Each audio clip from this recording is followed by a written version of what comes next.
So Plastic Dip is known for ease of removal, but in fact I had some bad experience with it.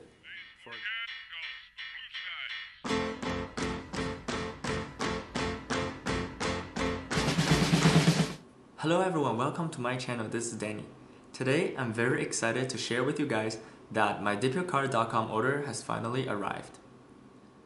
I ordered some matte black, some glossifier, and some dip pearls. And yes, I'm going to paint the rim of my Lexus. I'm going to leave the color as a mystery for now. If you want to see more of that coming, click the subscribe button down below. Before I go straight to paint the rim, I'd like to explain why I choose Plastic Dip over other methods. There are many other ways you can apply color to your rims. For example, you can do vinyl, you can do powder coating, or you can do the water thing. Basically, you put the paint on the surface of a water and you dip your thing in, and then it is on. Just like that. In my opinion, powder coating has the best finish, but that is not what I want because it's a permanent result. I'd like to go for a product that's easily removed after a couple months so you can apply something else. So Plastic Dip is known for ease of removal, but in fact I had some bad experience with it.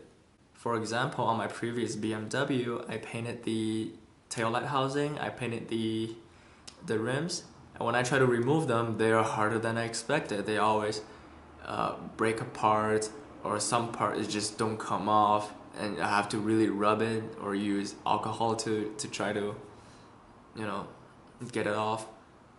It's just difficult. So I wonder what I did wrong that causes this issue, because when I look at other people's video, they're just so easy to peel off.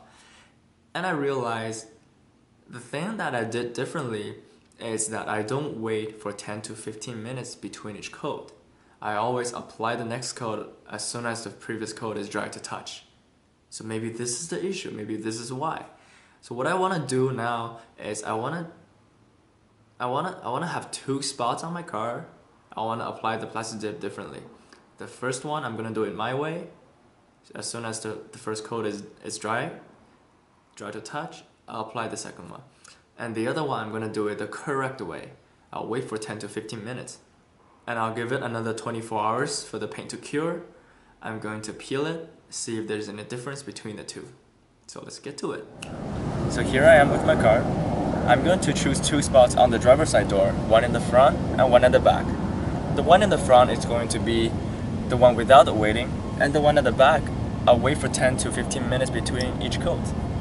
So let me get all the preparation done and we can get started.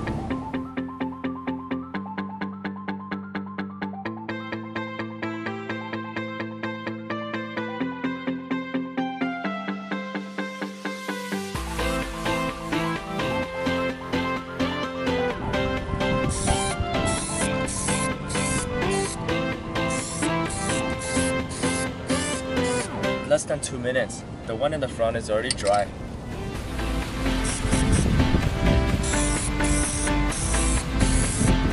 It's been another 2 minutes and the front one's already dry. So let's go for the next one.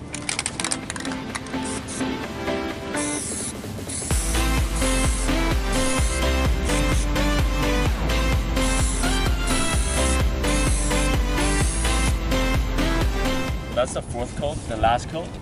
Within 10 minutes, the front one is already finished. And the one at the back has only one coat. So now it's about 12 minutes after we paint the first coat of this one. Now I'm going to do the second coat.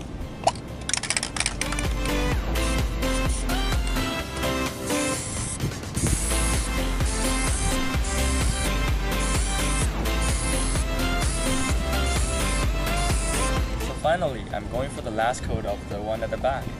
Hopefully the time will pay off tomorrow when I peel it.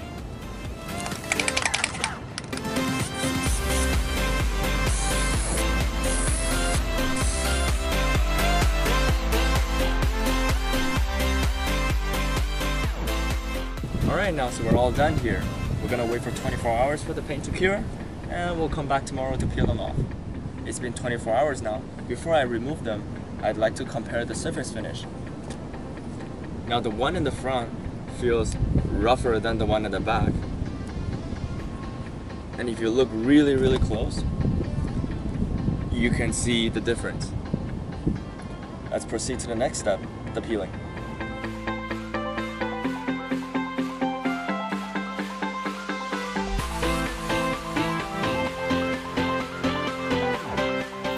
This one does feel stronger than the one without the weighting. So I have to admit, the weight does make a difference. This one peels off a little easier than the previous one. Yeah, the one with the weight, it's more flexible, it's more stretchable. In conclusion, here's what I learned. The one at the back with a 10 to 15 minutes wait appears to have better surface finish and more stretchable than the one in the front. It might not seem different in this case during removal, perhaps because the surface is very flat. Now if we're talking about the rims, the removing process might be different because it has more edges and corners. Makes me wonder, I did have difficulty with the taillight housing, which was smooth and no edges or corners. Perhaps it's the ambient temperature. I mean, back in the day I was in Canada and the temperature was cold. I did submerge the spray can into the warm water before I paint them, but maybe the surface is too cold. That affects the curing process. If you guys have any experience with the ambient temperature, please let me know in the comment section below. All in all, I think this is a good experiment. Now, when I go for the rims, I think I'm going to wait. I hope you guys learned something from this video. I'll see you next time. Hello everyone, welcome to my channel. This is Danny.